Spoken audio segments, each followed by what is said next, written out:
एक ऐसा वैज्ञानिक जिसने छोटी सी छोटी चीज़ों को बड़ी ध्यान से देखने और उसे समझने के लिए एक ऐसा उपकरण बनाया जो आज तक किसी व्यक्ति ने नहीं बनाया। एक ऐसा वैज्ञानिक जिसने छोटे छोटे पेड़ पौधों की भावनाओं को समझने की कोशिश की। उसने देखा कि अगर कोई उनकी टहनी को काट लेता है तो उनको कैसा फील होता है।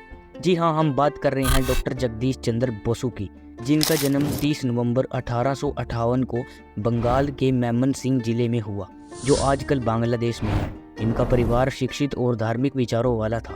जगदीश के पिता ने उन्हें बांग्ला के एक साधारण स्कूल में पढ़ने के लिए भेजा ताकि उन्हें हिंदी का ज्ञान हो सके। स्कूल में इनके सबसे ज़्यादा दोस्त गरीब और पिछड़ी जाति के बच्चे थे। वहाँ इन्हें पता चला कि मनुष्य अपने महान कर्मों से ही महान बन सकता है। 9 साल की उम्र में ही इन्होंने कलकत्ता के हेयर स्कूल में और बाद में सेंट जेवियर स्कूल में अपना दाखिला लिया। इस स्कूल में यूरोपीय और भारतीय अंग्रेजों के बच्चे पढ़ते थे।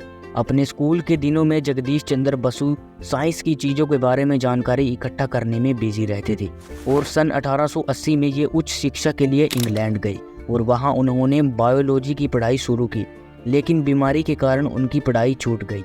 लेकिन बाद में उन्होंने कैम्ब्रिज चर्च कॉलेज में नेचुरल साइंस पर पढ़ाई की और सन 1885 में ये अपनी पढ़ाई पूरी करके भारत वापस लौट आए और यहाँ आकर प्रेसिडेंसी कॉलेज में फिजिक्स के प्रोफेसर बन गए। लेकिन उस समय अंग्रेज प्रोफेसर की सैलरी बहुत ज़्यादा थी और जगदीश की बहुत कम।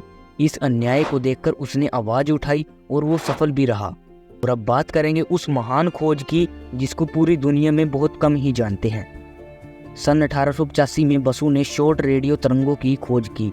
उन्होंने अपने एक्सपेरिमेंट्स के द्वारा वायुमंडल में वायरलेस की तरंगों के अस्तित्व को सिद्ध कर दिखाया।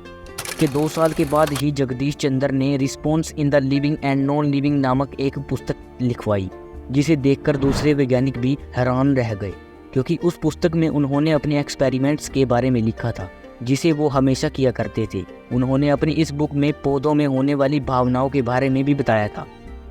उनकी ये एक्सपेरिमेंट्स देखकर दूसरे लोग भी इनसे इंस्पिरेशन होकर रिसर्च करने लगे और दूसरे देशों ने भी यह एक्सपेरिमेंट शुरू कर दिया।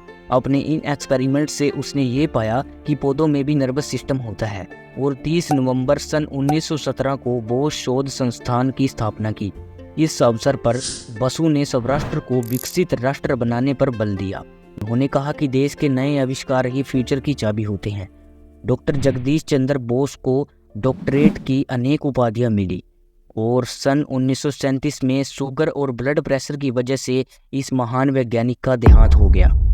हमें उनसे प्रेरणा लेनी चाहिए कि इतनी बीमारियां आने के बावजूद भी वो अपने काम पर डटे रहे और सफल भी हुए।